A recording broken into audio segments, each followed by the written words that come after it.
ఓం మహాగణాధిపతయే నమః. ఓం గురుభ్యో నమః. ఓం శ్రీమాత్రే నమః. పరమేశ్వర స్వరూపమైనటువంటి జ్యోతిష, వాస్తు మరియు ఇతర అనేకమైనటువంటి శాస్త్రములను మనకు అందించినటువంటి మహర్షులకి నమస్కారం. హయగ్రీవ హయగ్రీవ హయగ్రీవేతి యో వదేత్తస్య నిస్సరతే వాణీ జన్మకన్యా ప్రవాహవత్.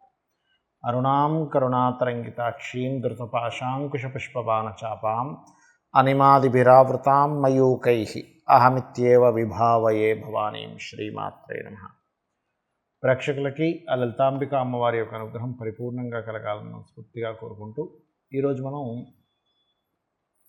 చెప్పుకోబోయేటువంటి వార ఫలితాలు ఏవైతే ఉన్నాయో 31వ తేదీ నుంచి 6వ తేదీ వరకు, అంటే మార్చి 31 నుంచి ఏప్రిల్ 6వ తేదీ వరకు ఉన్నటువంటి గ్రహస్థితి ఏ విధంగా ఉంది అని చూసుకున్నట్లయితే, ప్రధానంగా ఇక్కడ రవి రాహు కలిసి ఉండి 1వ తేదీ నుంచి ఆ రవి రాహుల దగ్గరికి శుక్రుడు కూడా వెళ్తున్నాడు మీన రాశిలో.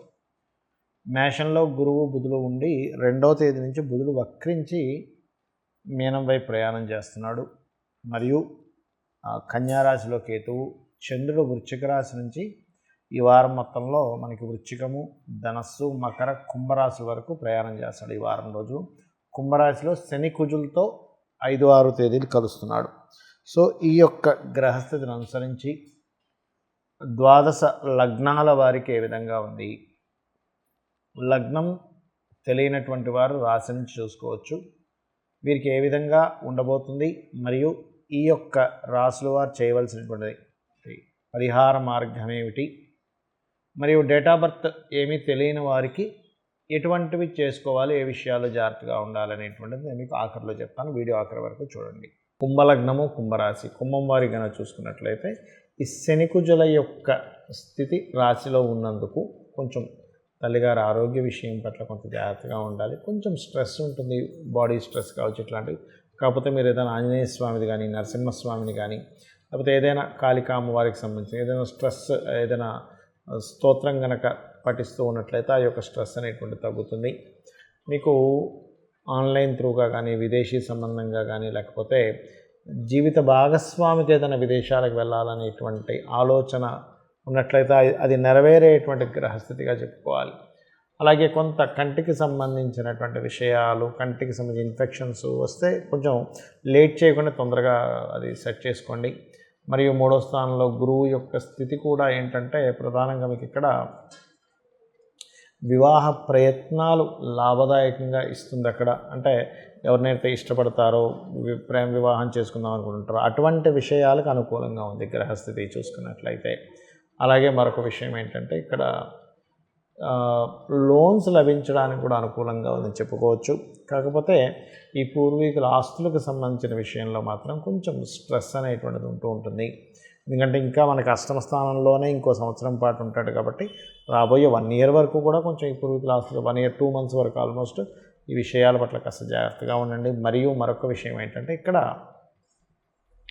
ఇప్పుడు ఉండేటువంటి గ్రహస్థితి మాత్రం కాస్త ఉద్యోగ అవకాశాలను ఇస్తుంది కాబట్టి కాకపోతే కొంత స్ట్రెస్ ఇస్తుంది ఉద్యోగంలో కూడా. ఎందుకంటే దశమాధిపతి మీ రాశిలో కూర్చున్నాడు. లగ్న దశమాధిపతులు రాశిలో కూర్చున్నప్పుడు ఏమవుతుందంటే ఆ జాతకుడికి ఖచ్చితంగా ఉద్యోగం వస్తుంది, వాళ్ళు ఎటువంటి సందేహం లేదు. ఆ జాతకురాలు కావచ్చు, జాతకులు కావచ్చు. కాకపోతే ఉద్యోగంలో స్ట్రెస్ కూడా ఎక్కువగా ఉంటుంది, ప్రెజర్ కూడా ఎక్కువగా ఉంటుంది. ఇది ఎక్కువగా చూపిస్తుంది చూసుకున్నట్లయితే. మరియు మరొక విషయం ఏంటంటే వీటితో పాటు ఈ యొక్క రాశుల వారికి ప్రధానంగా ఈ ద్వితీయ స్థాన అధిపతి గురువు ఎవరైతే ఉన్నారో, ఈ గురుగ్రహం ఏదైతే ఉందో, ద్వితీయాధిపతి ఎప్పుడైతే 3వ స్థానంలో ఉన్నాడో ఇది కొంచెం ప్లేస్ చేంజ్ అవ్వడాన్ని వీటిని సూచిస్తుంది. అంటే కొంచెం షార్ట్ జర్నీస్ కావచ్చు, ప్లేసెస్ చేంజ్ అవ్వడం కావచ్చు, ఇట్లాంటివి చూపిస్తుంది. బట్ ఏదైనా కూడా ఈ రాశిలో ఉండేటువంటి గ్రహం యొక్క ప్రభావం తగ్గాలి అంటే కొంచెం దీనివల్ల ఏంటంటే కొద్దిగా వర్క్ స్ట్రెస్సే మెయిన్గా ఎక్కువగా చూపిస్తుంది, మరొకటి ఏం కాదు. అది కాకుండా సహజంగానే కుంభరాశి వారికి ఏలినాటి శని కూడా నడుస్తూ ఉంటుంది. కాబట్టి ఏలినాటి శని ప్రభావం మాత్రం కుజుడు తగ్గిస్తాడు ఇక్కడ. ఎందుకంటే శని కుజులకి వ్యతిరేకమైనటువంటి గ్రహస్థితి కాబట్టి దాని ప్రభావం మాత్రం కుజుడు కంట్రోల్ చేస్తూ ఉంటాడు. అయితే దీనికి ముఖ్యంగా ఏంటంటే గోవులకి బెల్లము, క్యారెట్స్ లేదా బీట్రూట్స్ లాంటివి కనుక తినిపిస్తూ ఉన్నట్లయితే మరింత అద్భుతమైన ఫలితాలు మీరు పొందుతారు. చాలామందికి చూడండి వాళ్ళకి డేట్ ఆఫ్ బర్త్ కానీ టైం కానీ ఇవేమీ ఉండవు. కానీ ఇప్పుడున్న గ్రహస్థితి, గోచార గ్రహాల యొక్క స్థితి వాళ్ళ మీద బ్యాడ్ ఎఫెక్ట్ కలగకుండా ఉండాలి అంటే ఏం చేయాలో చెప్తాను. ముఖ్యంగా ఇప్పుడున్నటువంటి గ్రహస్థితిలో ఈ వారము గ్రహణానికి మధ్యలో ఉండేటువంటి వారం, రెండు గ్రహణాల మధ్యన ఉండేటువంటి వారం ఈ వారం. అలాగే ఇలా ఉన్నప్పుడు ఏంటంటే ఏదైనా ముఖ్యమైనటువంటి పనులు ప్రారంభించకపోవడమే మంచిది. కాకపోతే మనకి గ్రహణం అనేటువంటిది మన ఇండియాలో లేదు కాబట్టి ప్రాబ్లం అంత పెద్దగా ఇబ్బంది ఏమి ఉండదు. కాకపోతే బయట దేశాల్లో యుఎస్ కంట్రీస్లో ఎక్కడెక్కడైతే గ్రహణం పట్టిందో మనము ముందుగానే చెప్పాము ఏమిటంటే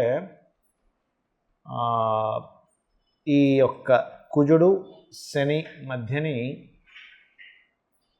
అంటే కుజుడు శని కలయిక మంచిది కాదు, అదేవిధంగా రవిరాహు కలయిక మంచిది కాదు. ఈ రవి కుజశనుల సంబంధంతో, అదేవిధంగా రాహు శని సంబంధంతో ప్రయాణము, మరియు ఈ యొక్క కుజుడు శని రాహు సంబంధాలతో ప్రయాణాలు చేస్తున్నాయి కాబట్టి అనేకమైనటువంటి మార్పులు, డ్రాస్టిక్ చేంజెస్, పోలీస్ సంబంధించినవి, అదేవిధంగా గొడవలు కావచ్చు, గందరగోళాలు కావచ్చు జరుగుతాయి అని చెప్పాను.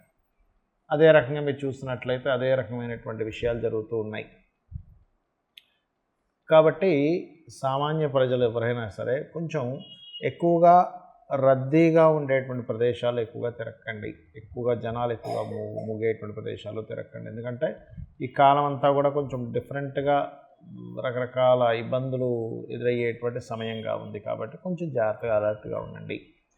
అట్లాగే ఆంజనేయ స్వామి యొక్క ఆరాధన, కాలభైరవుని యొక్క ఆరాధన చేయండి. కాలభైరవ అష్టకము, హనుమాన్ చాలీసా చదువుకోవడం చాలా మంచిది. దుర్గా అష్టోత్తరం కూడా చాలా మంచిది. ఎందుకంటే మనకి రెండు గ్రహణాలు, చంద్ర సూర్య గ్రహణం మధ్యలో ఉందని చెప్పుకున్నాం కాబట్టి దుర్గా మరియు గణపతి ఆరాధన అందరూ కనుక చేస్తే బాగుంటుంది. గవర్నమెంట్ రిలేటెడ్ వర్క్స్ సంబంధించి తీసుకునేటప్పుడు అందరూ కూడా కాస్త జాగ్రత్తగా ఉండాలి. కాస్త ఈ మోకాళ్ళకి సంబంధించిన ప్రాంతంలో ఏదైనా కొంచెం ఇబ్బంది ఉన్నటువంటి వారు కొంత జాగ్రత్తగా ఉండాలి. అండ్ అదేవిధంగా తొందరపాటు పడి ఉద్యోగాల్లో మానేయడాలు లాంటివి చేయకూడదు. ఎందుకంటే మకర రాశిలో శని కుజుల యొక్క కలయిక ఉంది కాబట్టి. అయితే ఇవన్నీ గోచారంలో ఉండేటువంటి గ్రహాల యొక్క స్థితి. కానీ వీటన్నిటికంటే ముఖ్యంగా మీ పర్సనల్ చార్ట్లో ఎలా ఉందనేది చూసుకోండి. మీ పర్సనల్ చార్ట్ ఎప్పుడు కూడా మీ డేటు, టైము, ప్లేసు, అదేవిధంగా మీరు పుట్టిన ప్రదేశాన్ని బట్టి ఉంటుంది. మీ లగ్నం ఏ లగ్నం అయింది, మీ లగ్నానికి ఉన్న సంబంధం ఏమిటి, మీ ధనాధిపతి ఎలా ఉన్నాడు, మీ ధనాధిపతి ఎంత స్ట్రాంగ్గా ఉన్నాడనే దాన్ని బట్టి మీరు జీవితంలో ఎంత ధనం సంపాదించగలుగుతారు. మీ రిలేషన్స్ కారకుడు ఎలా ఉన్నాడనే దాన్ని బట్టి మీకు రిలేషన్స్తో ఎంతవరకు సపోర్ట్ ఉంటుంది. మీ యొక్క చతుర్థాధిపతి అంటే మీ యొక్క ప్రాపర్టీ కారకుడు ఎలా ఉన్నాడో దాన్ని బట్టి మీరు ఏ డైరెక్షన్స్లో ప్రాపర్టీ తీసుకుంటే బాగుంటుంది. మీ పేరులో ఉన్న మొదటి అక్షరాన్ని బట్టి, వర్గుని బట్టి తెలుసుకోవాలి. అలాగే మరొక విషయం ఏంటంటే ఇక్కడ గమనించుకున్నట్లయితే ఇక్కడ సంతానానికి కారకుడు, వివాహం ఎప్పుడవుతుంది, సంతానం సంబంధించిన విషయంలో ఎదుగుదల ఉండాలంటే ఏం చేయాలి, ఇలా ఒకటి కాదు రెండు కాదు మీ ఇన్వెస్ట్మెంట్స్ కానివ్వండి, లేకపోతే మీరు చేసేటువంటి అప్పులు కానివ్వండి, వాటికి సంబంధించిన రెమెడీస్ ఏం చేసుకోవాలి, అదేవిధంగా మీరు చేసేటువంటి వ్యాపారము, విదేశీ సంబంధాలు, విదేశాలకు వెళ్ళడం రావడం, ఇటువంటివన్నీ కూడా మీ జన్మజాతకంలో ఉంటాయి. అయితే ఈ గోచార ఫలితాలు ఎందుకు చెప్పుకుంటున్నామంటే మనం చేసే ప్రయత్నం ఒక ఎత్తు, బయట ఉండేటువంటి వాతావరణము, మార్కెట్ సిచ్యువేషన్స్ కూడా మనం చేసేటువంటి ప్రయత్నానికి సపోర్ట్ చేయడం కానీ అపోజ్ చేయడం కానీ జరుగుతూ ఉంటుంది. అందుకని మనం ఈ గోచార ఫలితాలు చెప్పుకుంటున్నాం. కాబట్టి ఒకటే గుర్తుపెట్టుకోండి, గోచారం ఎలా ఉన్నా, మన జన్మజాతకంలో గ్రహాలు ఎలా ఉన్నా కూడా ఒకటే గుర్తుపెట్టుకోండమ్మా. ఏంటంటే అది మనము ఎప్పుడైనా సరే అమ్మవారిని కనుక నమ్ముకుంటూ మన పని మనం చేసుకుంటూ వెళ్ళామంటే ఆటోమేటిక్గా అన్నీ సెట్ అవుతాయి. గుర్తుపెట్టుకోండి, అన్నీ కూడా సెట్ అవుతాయి. కాబట్టి ఇక్కడ గ్రహస్థితి ఎలా ఉంది, ఇప్పుడు ఏలినాటి శని నడుస్తుంది, కాలు సర్పదోషం ఉంది, ఇవన్నీ పెట్టుకోకండి. మీ పనే మీ దైవంగా భావిస్తూ అమ్మవారు నా వెనకాతలు ఉన్నారు ఇంకేంటి అనుకుంటూ చేయండి. మీకు అన్ని విధాలా ఆ అమ్మవారే మీకు రక్షగా నిలబడుతుంది. శ్రీమాత్రే నమః.